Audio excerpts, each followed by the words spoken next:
This is Alex Mercer, and you are listening to the World Radio Network. It is early morning, and I need you to stay with us, because what we are about to tell you is not a test, and it is not a drill. And for the next hour, I am going to ask you to remain calm, because calm is the only thing that is going to get any of us through what is unfolding right now across multiple continents simultaneously. We have confirmed reports, and I want to stress the word confirmed, because there will be speculation flooding every other channel you can find right now. And our job here is not speculation. Our job is verified information. We have confirmed reports of coordinated military strikes in at least 4 separate geographic theaters, beginning approximately 11 minutes ago. 4 theaters, simultaneously. That is the number that our correspondents and our military analysts have given us. And that number alone should tell you something about the scale of what we are witnessing. I am going to hand this over to my colleague Sierra Lane in just a moment. But first I want to establish what we know with certainty. We know that explosions have been reported in the capital districts of at least 2 major European cities. We know that Pacific naval assets from multiple nations have engaged one another in what our correspondents are calling an active exchange of fire. And we know that the emergency broadcast systems in 6 countries have activated within the last 9 minutes. 6 countries, simultaneously. That is where we begin.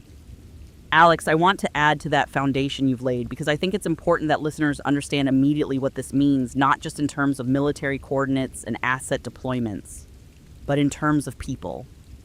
Real people. I'm looking right now at an early feed coming in from our correspondents on the ground in Warsaw, Poland, and what they are describing is not a battlefield in any traditional sense. What they are describing is a city of 1.8 million people waking up to the sound of air raid sirens going off simultaneously across every district. And that sound, if you have never heard a full citywide air raid siren, I want you to understand that it is not a distant thing. It is not a sound you hear and wonder about. It is a sound that reaches into your chest and changes something. Our correspondent Mira Vasquez is filing audio from the street level in Warsaw's Śródmieście district right now, and she describes people in nightclothes standing in doorways, not running yet, just standing and looking upward at a sky that is still dark, still quiet above them, trying to reconcile the sound with the stillness. That moment, that gap between the alarm and the understanding, that is where we are right now collectively as a world. That gap, and it is closing very fast. We are now approximately 13 minutes into what our editorial team has begun internally designating as a multi-theater conflict event. I want to walk through the geography for listeners who may just be joining us, because the geographic spread here is what distinguishes this from any previous military confrontation in living memory. Starting in Europe, we have confirmed strikes on infrastructure targets in the outskirts of Warsaw, Poland, and in the port district of Gdansk, also Poland. We have unconfirmed but highly credible reports of missile activity over western Ukraine, specifically in the Lviv region, which, as you may know, is the westernmost major Ukrainian city and sits approximately 70 kilometers from the Polish border. Moving to the Asia-Pacific theater, the Philippine Sea has become an active zone of naval conflict, with vessels from at least 3 nations now engaged.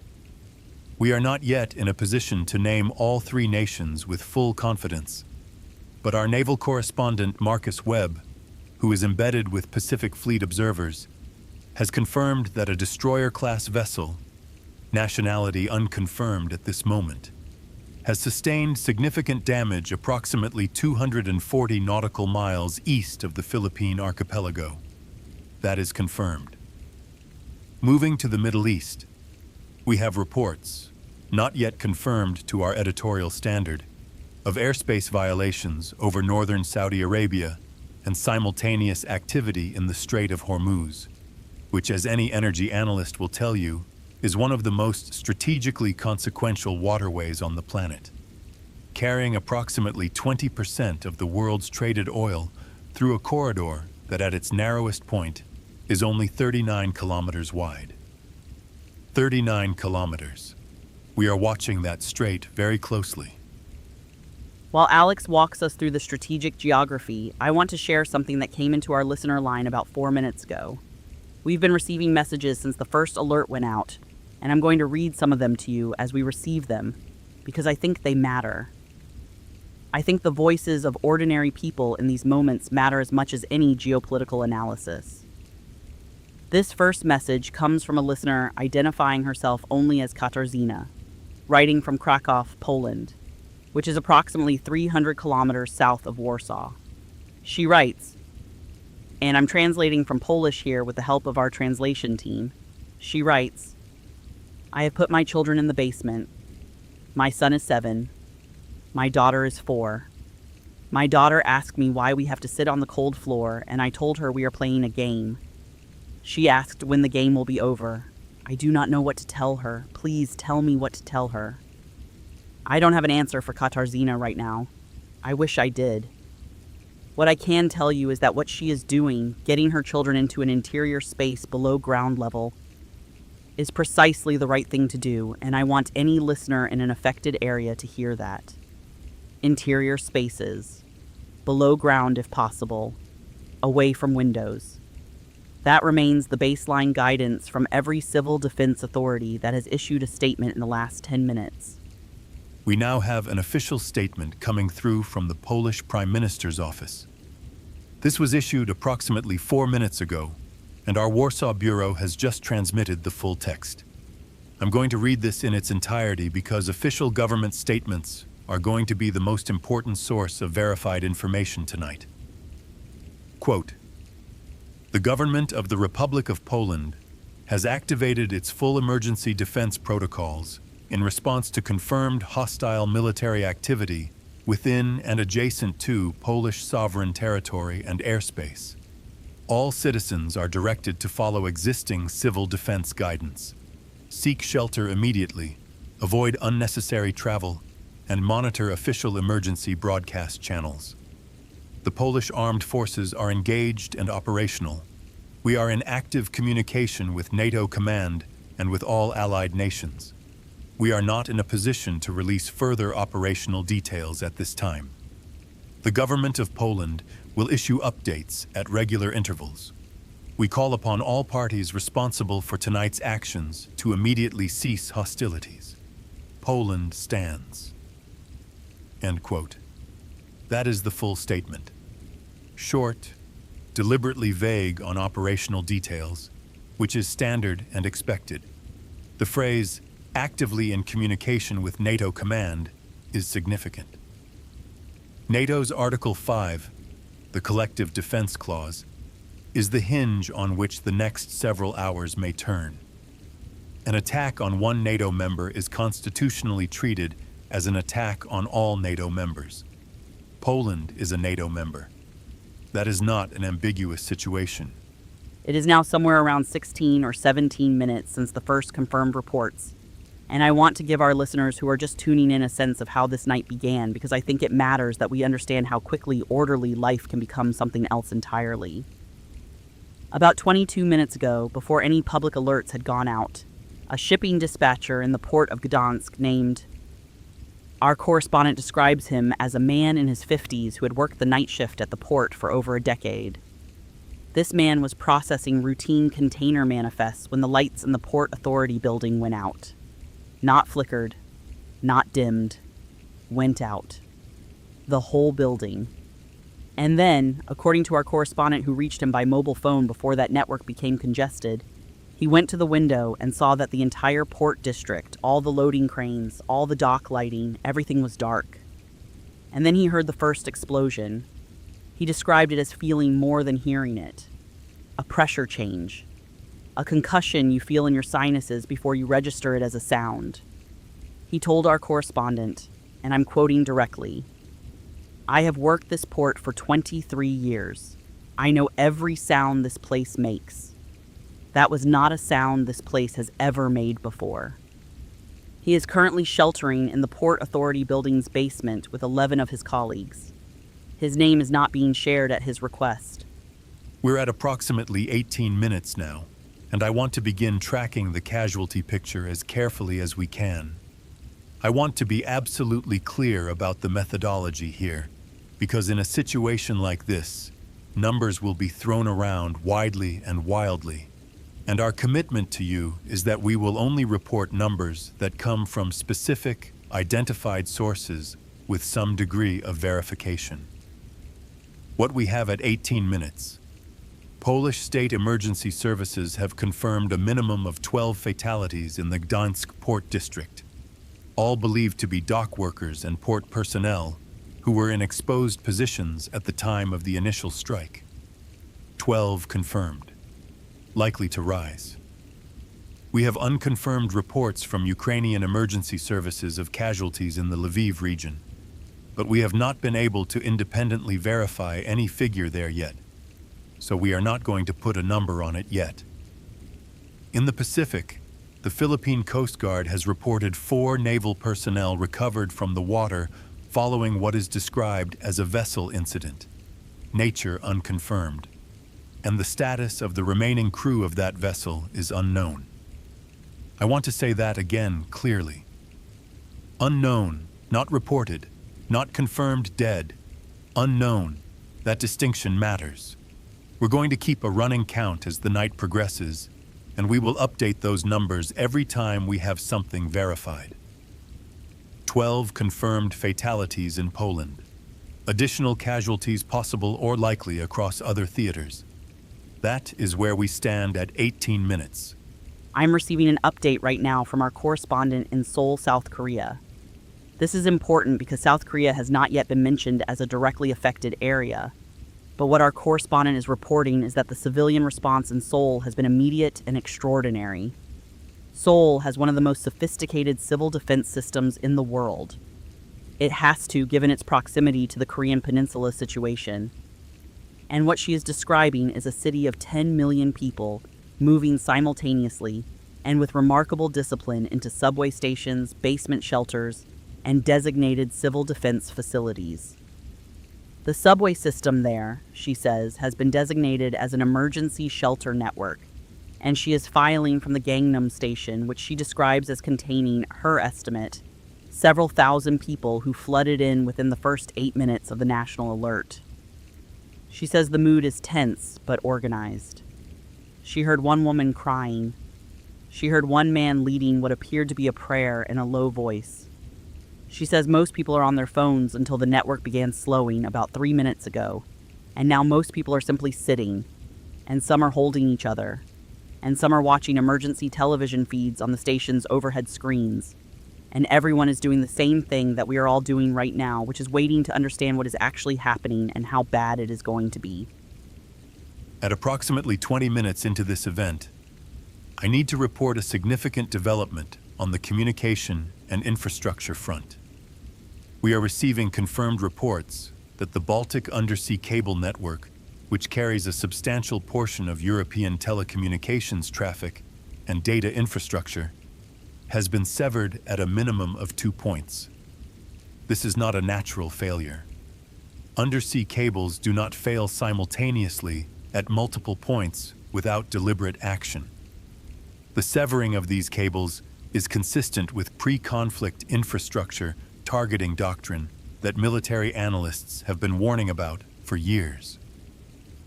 The practical effect: significant degradation of internet and data communications across Northern Europe. We are seeing this in real time in our own incoming feeds, which have become intermittent in the last 4 minutes. Our Warsaw bureau has gone to a backup satellite link. Our Gdańsk correspondent has gone dark, and we are working to re-establish contact. I want to be direct with our listeners about something. As this event progresses, communications are going to become more difficult for us and for you. The infrastructure that allows radio broadcasts like this one to reach you across long distances is resilient but not invulnerable. If you lose this signal, Find a local emergency broadcast frequency and stay near it. Write down the frequencies for your national and regional emergency broadcast stations if you haven't already.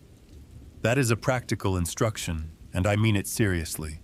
I want to talk about children for a moment. I know that might seem like an unusual thing to focus on during a breaking news broadcast of this kind, but I think it's important. And I think it's one of the things that separates this kind of event from everything else we cover. Because in every other story, in every other crisis, there is a clear somewhere that is safe. You can evacuate toward it. You can imagine it. Tonight, for the first time in most of our lifetimes, and certainly for children alive today, there is no obvious somewhere that is safe. And that is a terrifying thing to be true for a child. And it is a terrifying thing to have to explain to a child. We've received several messages from parents asking how to talk to their children about what is happening.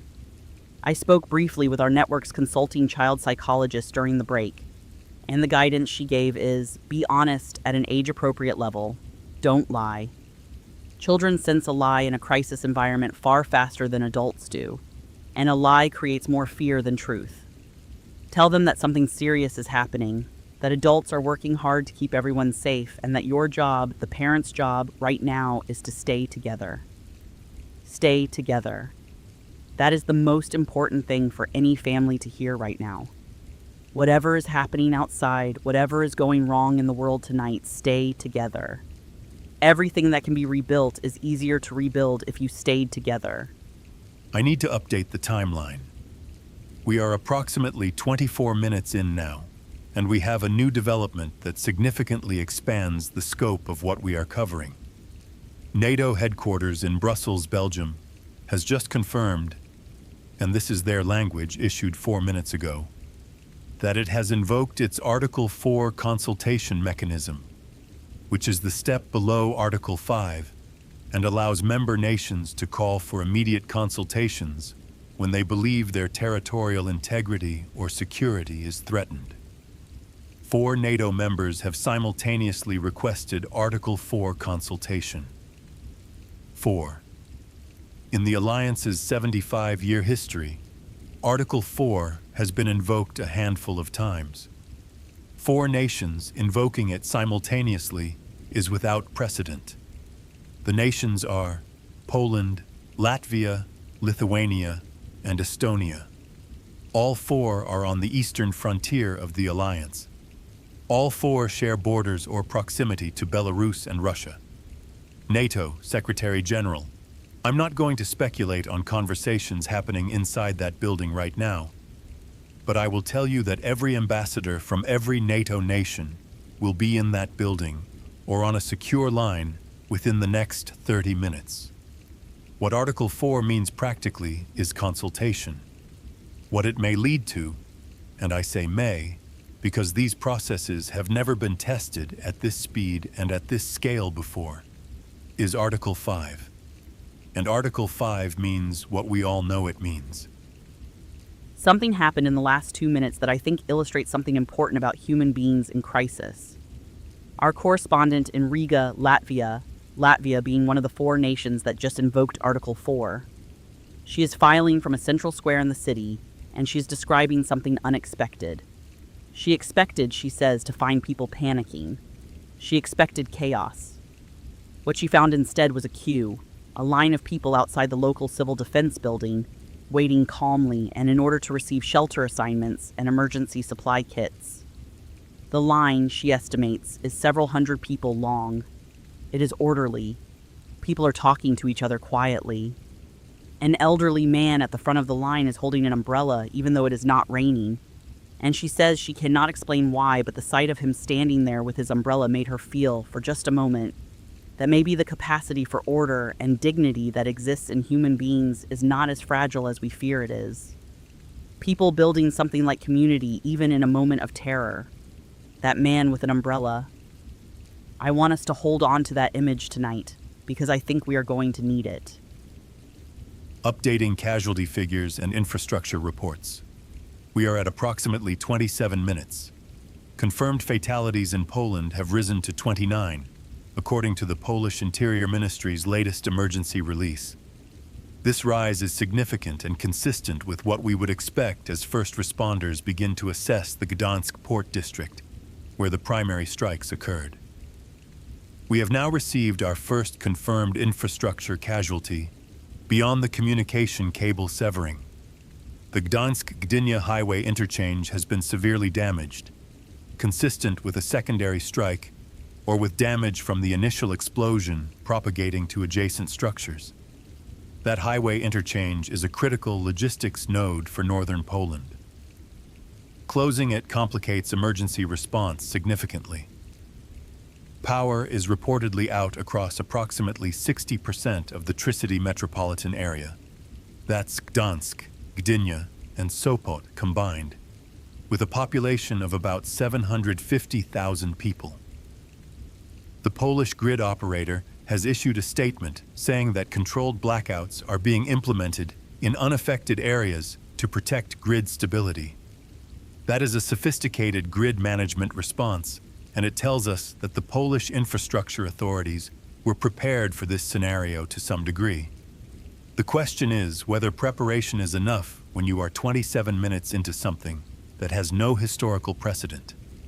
We now have our first audio from a listener call. This listener got through to our emergency line about 3 minutes ago and gave us permission to play this on air. I want to play it because her voice tells you something that my voice describing events cannot fully convey. This listener was in the port of Gdansk area. She is currently safe in a shelter. Here's what she said. And I'm going to read her words directly because the audio has been approved by our editorial team. She said, and I'm quoting, "I was walking my dog. It was 4 a.m. I always walk him at 4 because he is old and his schedule is very fixed. There was a sound like all the thunder in the world happening at once, and then the lights on the entire street went off. Every light, all at once. And my dog, he is 12 years old, and I have never once seen him afraid of anything. He sat down on the pavement, and he would not move. I had to carry him. He weighs 14 kilograms, and I am 61 years old, and I carried him 6 blocks to my neighbor's building because that was the nearest basement. And the whole time I was carrying him, I was thinking, this is the thing my parents talked about. This is what they meant. They tried to tell me, and I thought they were speaking about history. They were speaking about this." End quote. That listener is safe. Her dog is safe.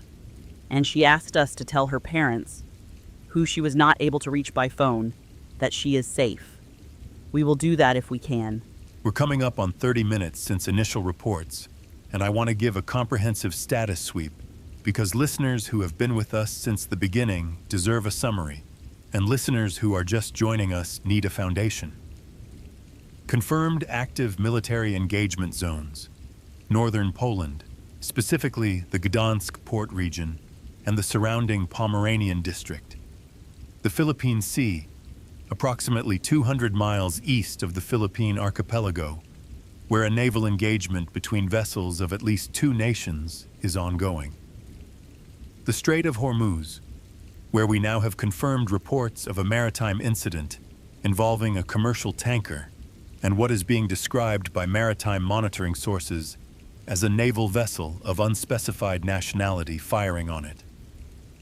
That tanker, its name and nationality have not been released pending notification of the crew's families. That tanker is currently on fire and listing in the strait. Confirmed fatalities: 31 in Poland, 4 naval personnel recovered from the Pacific engagement, the crew status of the burning tanker unknown. NATO Article 4 invocations: 4.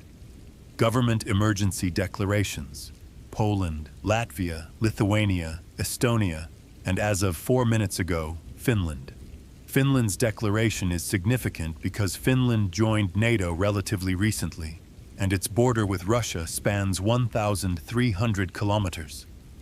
That is a very long border, and that border just became substantially more meaningful. Finland. I want to stay with that for a moment because I think when people hear country names in a broadcast like this, it is easy for them to remain abstractions. Finland has a population of about 5.5 million people. It is a nation that, for the vast majority of its modern history, has navigated its geography with extraordinary care and diplomatic skill. The Finnish people have a concept. The word is sisu, which roughly translates to a kind of stoic determination, a refusal to yield to impossible circumstances. I have been to Finland. I have spoken with Finnish journalists and emergency workers, and what I can tell you about the Finnish civil defense system is that it is not an abstraction. Finland has mandatory civil defense shelters with enough capacity for the entire urban population. Every city has them. They are maintained. They are stocked. The Finnish government runs civil defense exercises with a regularity that would surprise most Western Europeans. Finland is not unprepared. That does not make what is happening tonight easier, but I think it matters. The people of Finland have been preparing for a night like this, not with fear, but with the kind of practical seriousness that comes from understanding exactly where you live on the map of the world. I need to interrupt with a developing report from the Strait of Hormuz because it has escalated in the last 2 minutes.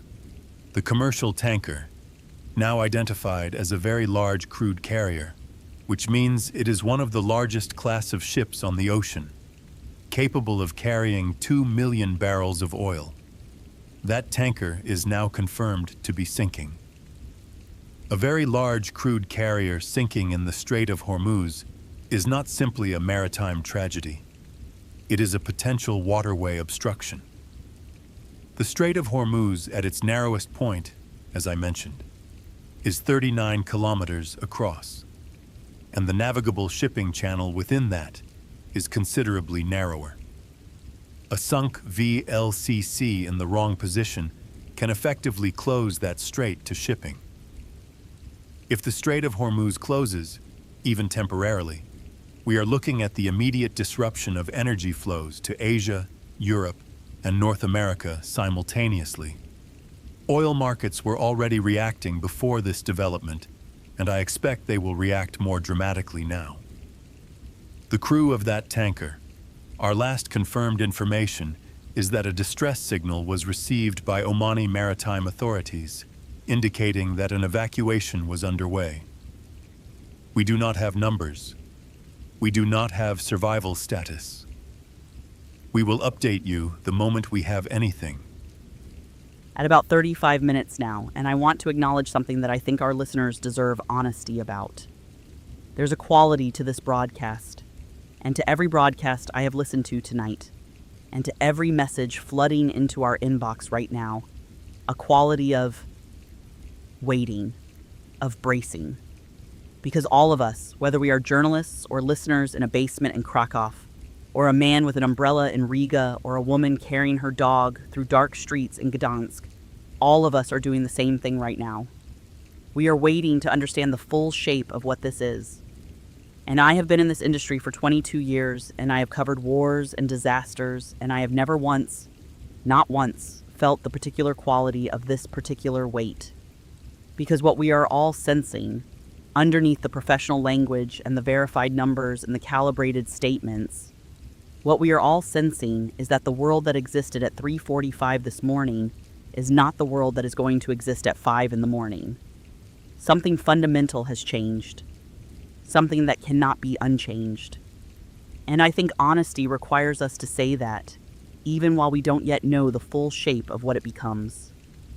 We are receiving our first statements from nations outside the direct conflict zones.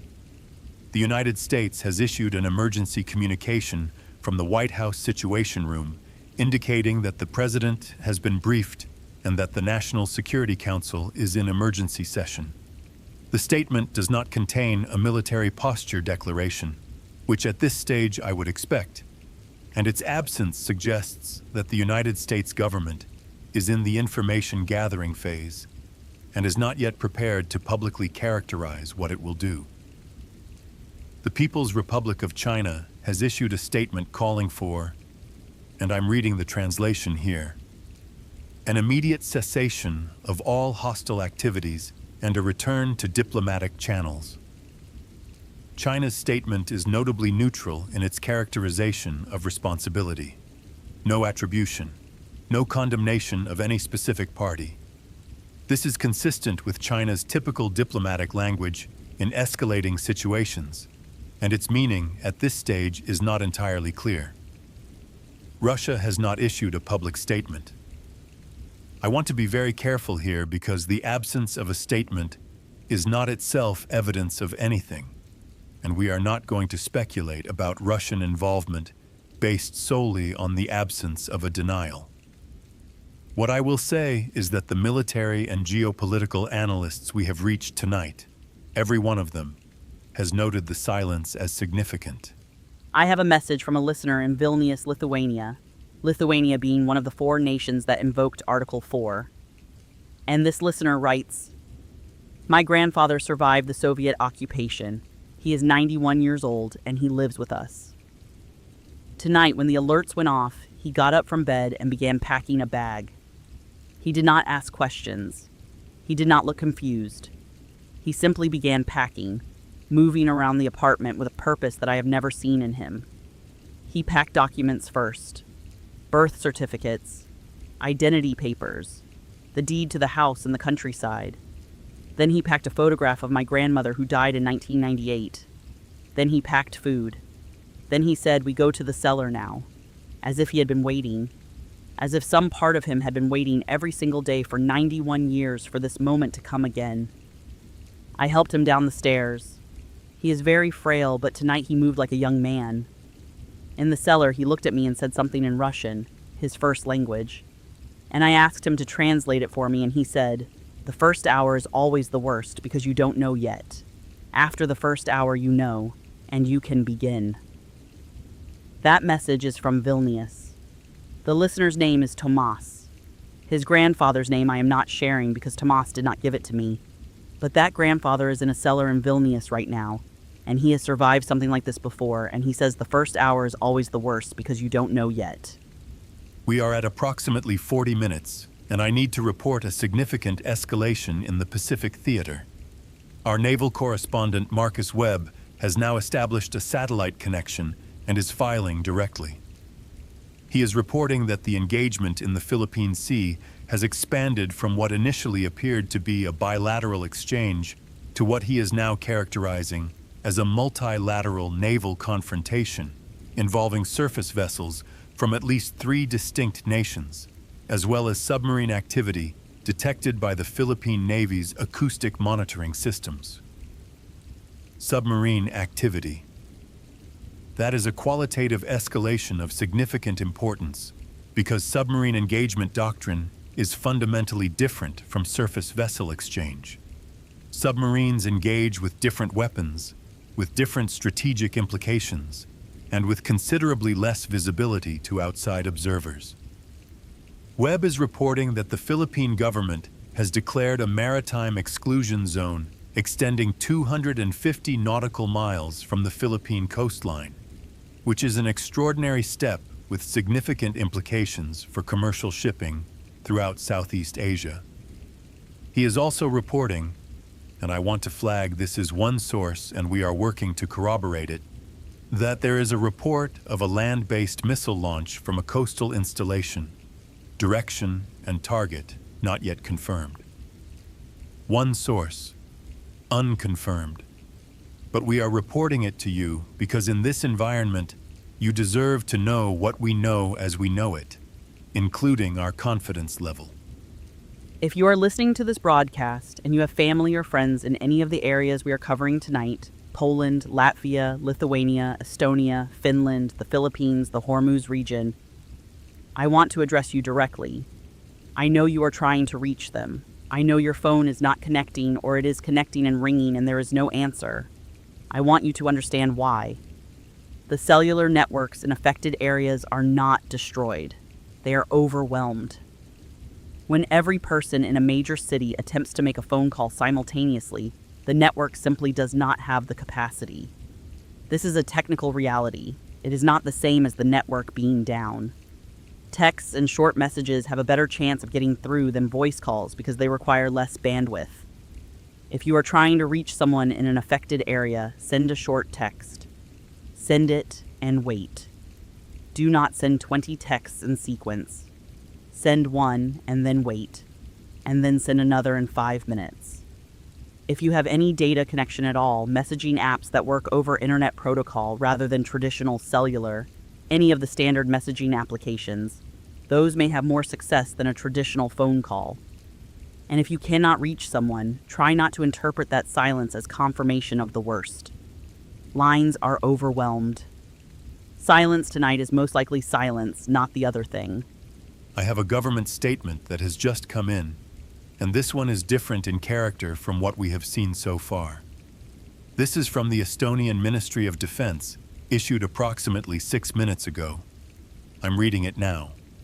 Quote, "The Republic of Estonia is aware of hostile electronic warfare activities targeting Estonian governmental communication infrastructure beginning at approximately 0352 local time.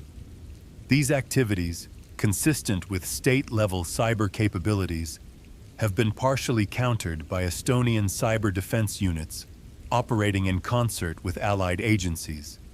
Essential governmental functions remain operational. The Estonian government affirms its commitment to the defense of its territory and its allies. We will respond to aggression with all available means." End quote. Electronic warfare, cyber attacks. This is the piece of this conflict that is least visible to ordinary people, but may be in the long run among the most consequential. Estonia has, in fact, one of the most sophisticated cyber defense establishments in the world. It built that capability specifically in response to a major cyber attack it experienced years ago, and it has never stopped building it since. The phrase, "all available means" in that statement is not diplomatic language. That is legal predicate language. That is the language you use when you are formally reserving the right to respond.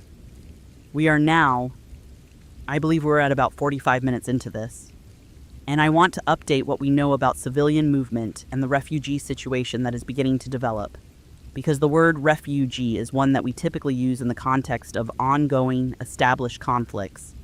But tonight we are watching the first movements of what could become a displacement event of extraordinary scale. Polish authorities have reported that the major westbound highways out of Warsaw, Highway 2 toward Łódź and Poznan, Highway 8 toward Wrocław, are experiencing what the traffic authority is describing as abnormal volume for the hour, which is a remarkable piece of bureaucratic understatement for what I believe our listeners understand is actually happening. People are leaving Warsaw by car, in the middle of the night, in large numbers. Germany's eastern border crossings, specifically the crossings at Frankfurt, an der Oder, and at Görlitz, have reported unusual traffic volume beginning approximately 20 minutes ago. People are already at the borders, on foot, in cars, on bicycles. The German federal police have issued a statement that border crossings remain open and that no special documentation requirements are in effect for citizens of EU member states. That crossing remains open. That matters. That is a practical thing. The crossing is open. If you are in Poland and you are choosing to leave, the crossing to Germany is open. Casualty update. We are at approximately 46 minutes. Confirmed fatalities, 47 in Poland. This number includes the 29 we reported earlier in the Port District and an additional 18 confirmed at a secondary strike location in the Pomeranian countryside, which appears to have targeted a radar installation, 47. Additionally, maritime authorities have now reported that the crew of the burning VLCC tanker in the Strait of Hormuz, a crew of 23, only 9 have been confirmed as rescued. 9 out of 23, 14 unaccounted for. Oman's Coast Guard and a vessel from the UAE are conducting active rescue operations in the strait, and I want to commend those crews for continuing to operate in an active conflict zone to search for survivors. That is not a small thing. That is courage operating under direct risk, and it deserves to be named. Total confirmed dead across all theaters, 47 in Poland, 14 presumed but not confirmed in the maritime incident. Possible additional casualties in Lviv we still cannot verify. The numbers are going to rise. I want our listeners to be prepared for that. because false hope is not something this broadcast is able to offer. The numbers are going to rise. Something happened 10 minutes ago that I want to tell you about because I think it represents something important about this particular moment in history and why tonight is different from the wars and conflicts that have preceded it. The International Space Station, which currently has a crew of 5, issued a communication through the European Space Agency, which was relayed to us through our science desk.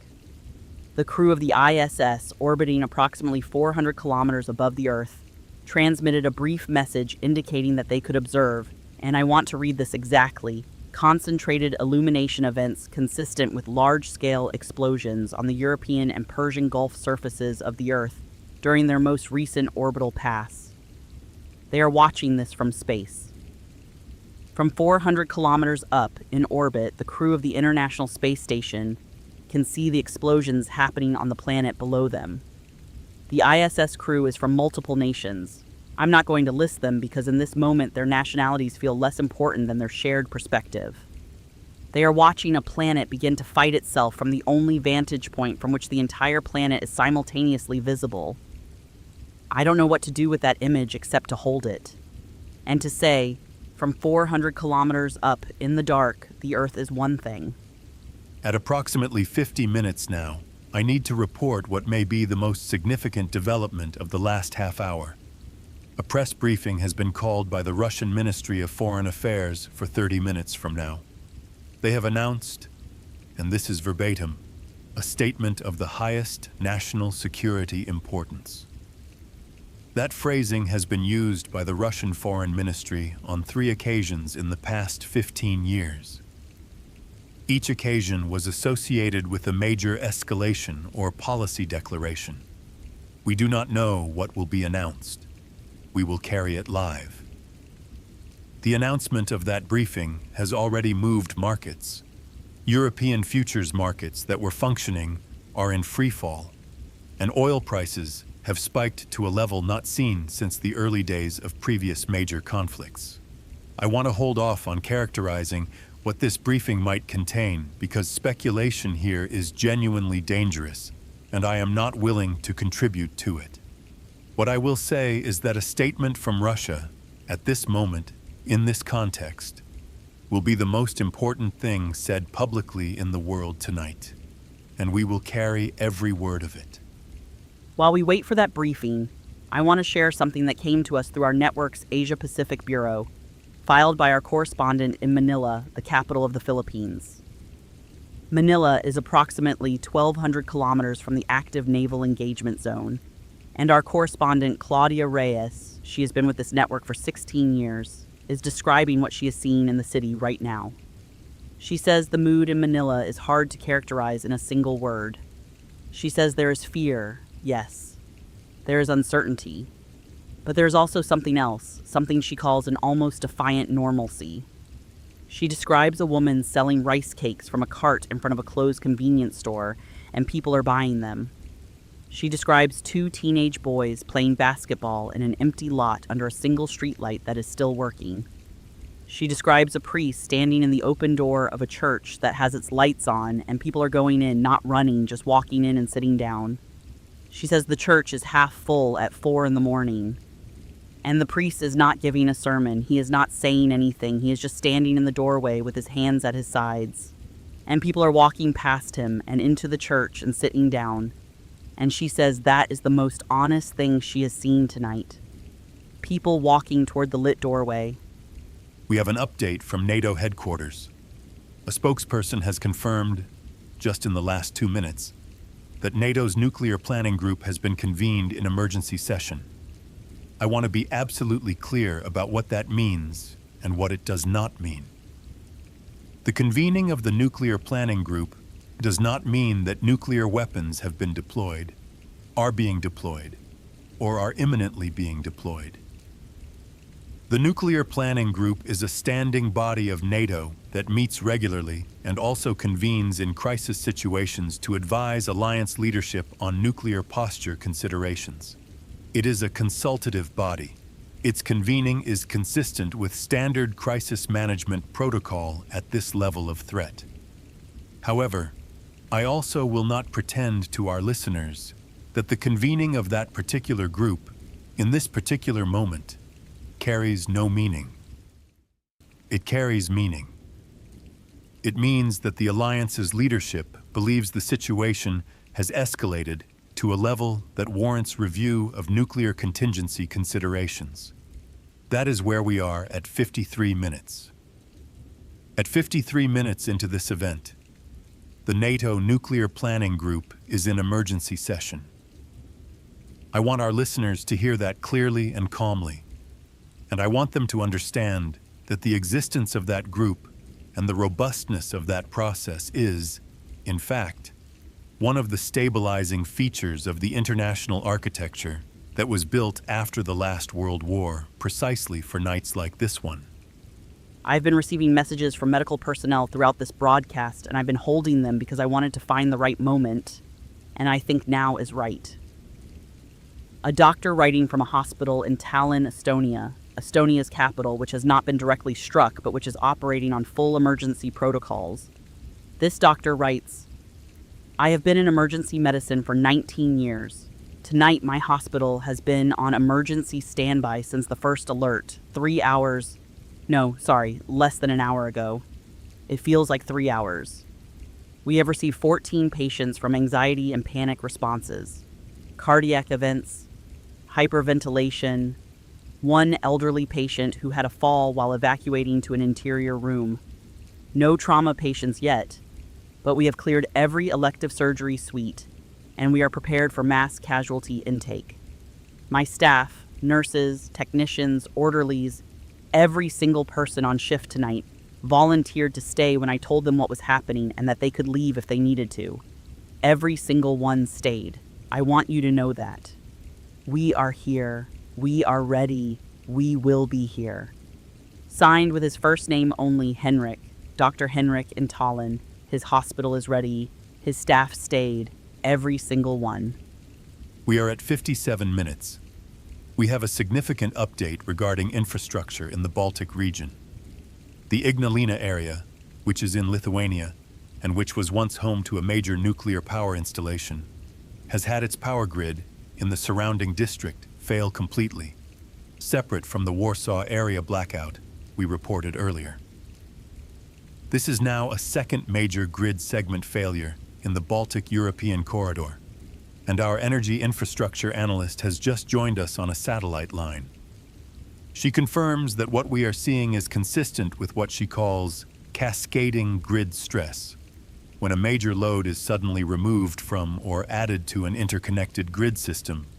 The effects can propagate outward in ways that are difficult to control quickly. This is not necessarily sabotage in every case. It may be the grid responding to the loss of the Baltic cable infrastructure and the sudden emergency load adjustments by operators trying to protect the network. The grid itself may be failing not from attack, but from the management response to attack. That is the nature of complex interdependent systems. They fail in ways that are not always linear. The Lithuanian grid operator is now requesting emergency power sharing from Poland, which is itself managing a partial blackout. There is not enough to share. That is the answer they are going to receive. And it means that Lithuania's grid situation is going to deteriorate further in the next 20 to 30 minutes unless alternative sources can be activated. Before we take the Russian Foreign Ministry statement, which we are told is now approximately 15 minutes away, I want to do something I've wanted to do since the first minute of this broadcast. I want to name the scale of what ordinary human experience looks like right now in this moment, across the parts of the world we are covering. In Warsaw, 1.8 million people, most of them asleep an hour ago, are now in basements, in stairwells, and subway stations, in the homes of neighbors they may barely know, sitting with people they may have never spoken to before tonight, sharing the peculiar intimacy of people waiting together for something they cannot control. In Riga, 700,000 people, same situation. In Tallinn, 450,000. In Vilnius, 600,000. In Helsinki, 800,000. In Manila, 14 million people negotiating a kind of alert that is both urgent and distant at once. That horrible category of threat that is close enough to be real and far enough to still be watched from the outside. In cities across the Gulf states, people who live and work in one of the world's most geopolitically contested waterways are processing the news that the strait their livelihoods depend on is now a military zone. These are not abstractions. These are people with the same weight of love and habit and small worry that every human being carries. They are sitting in the dark tonight in cities across 5,000 miles of Earth, and they are doing what human beings have always done in the dark. They are waiting for the light.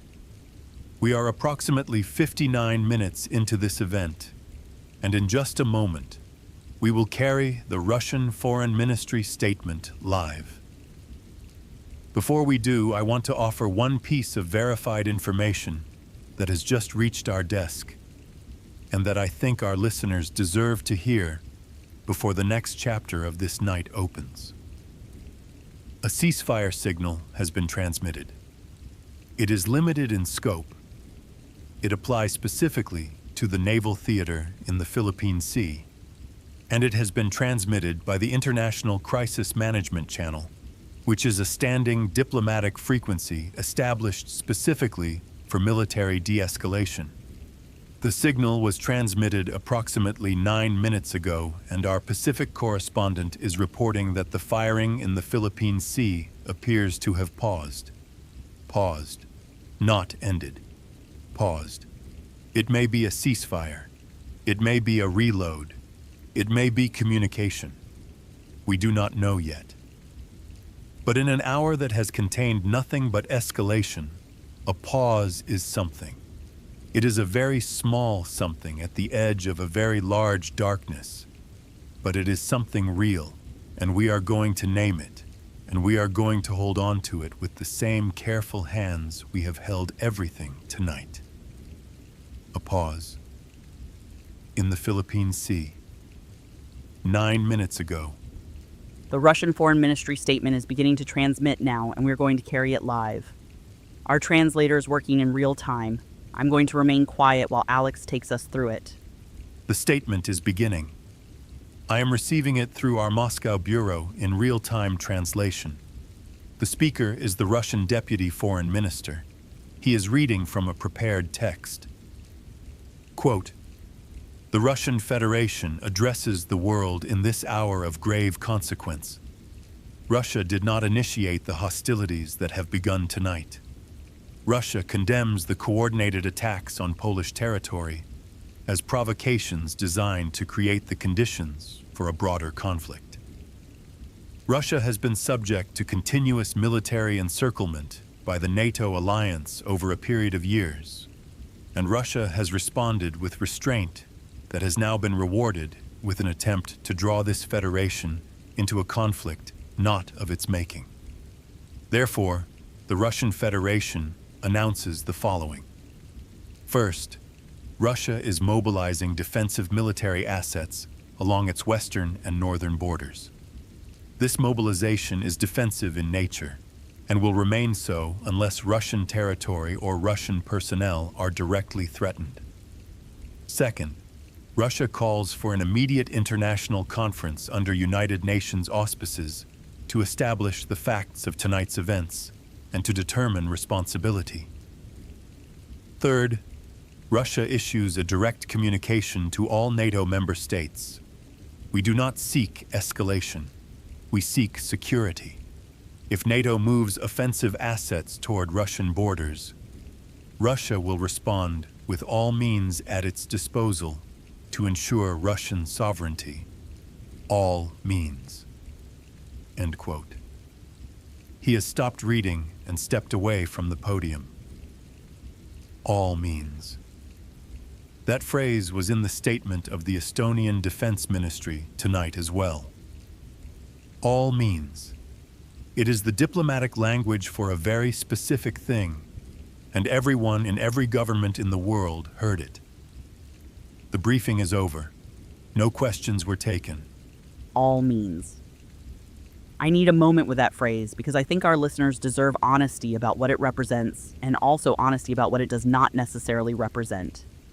The phrase all means in international security language is what analysts call a deterrence signal.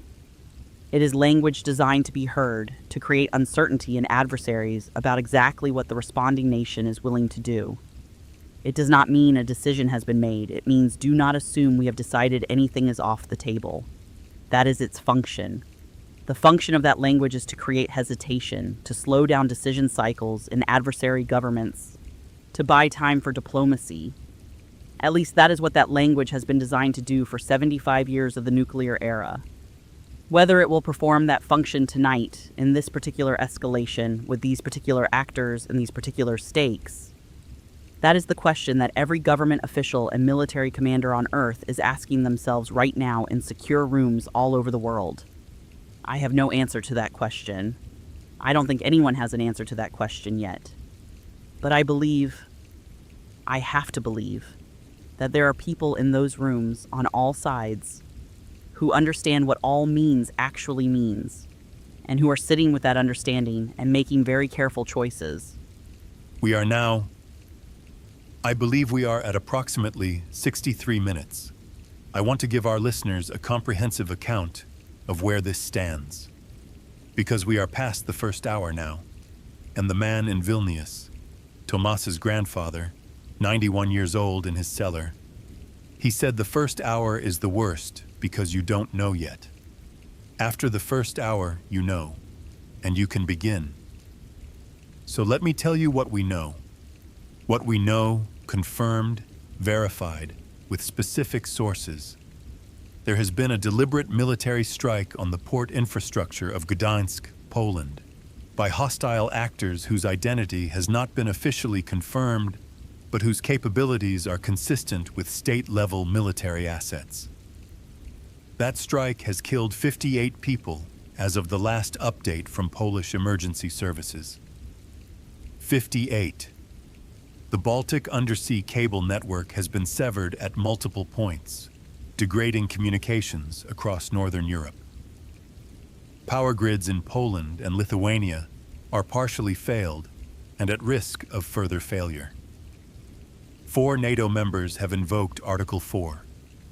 NATO's nuclear planning group is in emergency session. Russia has mobilized defensive assets and issued a statement including deterrence language. A naval engagement has paused in the Philippine Sea. A commercial tanker is sunk in the Strait of Hormuz, with 14 crew members still unaccounted for. The first refugees are at Germany's eastern border, and a ceasefire signal has been transmitted. That is what we know. I've been in this chair for 63 minutes. My hands have been flat on the desk in front of me for most of it because I learned early in my career that keeping your hands still when you are afraid helps you keep your voice still. And tonight, I have been afraid. I think that is the honest thing to say. I think our listeners know that. I think you are afraid too. And I think fear is the correct response to correct information about a genuinely dangerous situation. Fear is appropriate. What I want to offer alongside the fear, because fear without something alongside it becomes panic, and panic costs lives, is the things I have seen tonight that are worth holding. I have seen a man carry his dog through a dark street.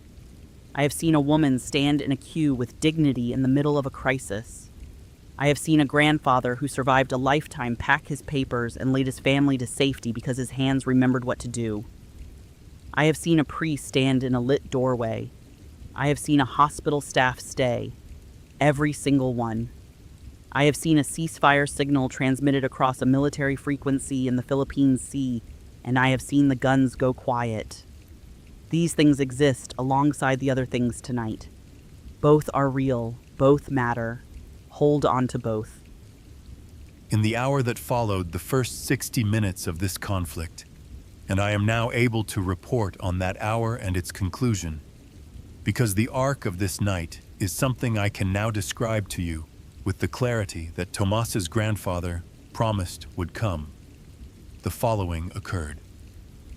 The ceasefire signal in the Philippine Sea held.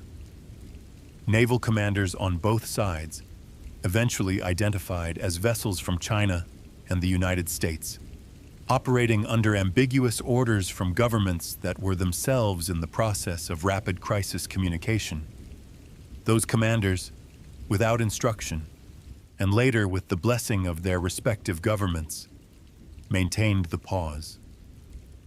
It became a formal cessation of fire at 93 minutes into the conflict, brokered by the Philippine government through the International Crisis Management Channel. That ceasefire has held. The Strait of Hormuz was reopened to emergency maritime traffic at 4 hours and 17 minutes into the conflict by mutual agreement of the bordering states, operating through back-channel diplomacy facilitated by Omani government intermediaries. 14 crew members of the sunken tanker remain unaccounted for and are presumed lost.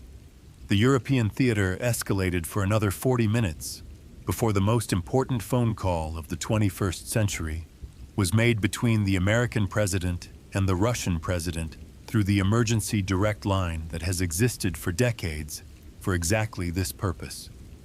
That call lasted 22 minutes. We know this because both governments later confirmed it. We do not know everything that was said in those 22 minutes. We know the outcome. The outcome was this: a commitment by both governments to a 72-hour stand-down of all active offensive operations in the European theater, pending investigation of the initiating events. An international investigation under UN mandate would determine the origin and responsibility for the Gdansk strikes. That investigation was agreed to while the dust was still settling in the port district. That is the part of this night that I want our listeners to understand, because I think in the long story that this night will eventually be, it will be easy to remember only the explosions and the numbers. But something else happened too. In the worst hour the modern world had experienced, with every alarm in every system going off simultaneously, with all the doomsday logic of great power conflict pointing toward escalation, somebody picked up the phone. Somebody picked it up and said, "Wait." And somebody on the other end of the line waited. The investigation, which concluded its preliminary findings 14 days later, and whose findings were independently corroborated by 3 separate analytical agencies, determined that the Gdansk strikes were carried out by a non-state actor, a paramilitary organization with sophisticated military hardware acquired through a chain of transactions that the investigation mapped across 7 countries over 4 years. The organization's stated intention was to trigger exactly the escalation that nearly occurred. To use the logic of great power deterrence against itself. To light a match inside a room full of people who were all convinced the other person was holding the match.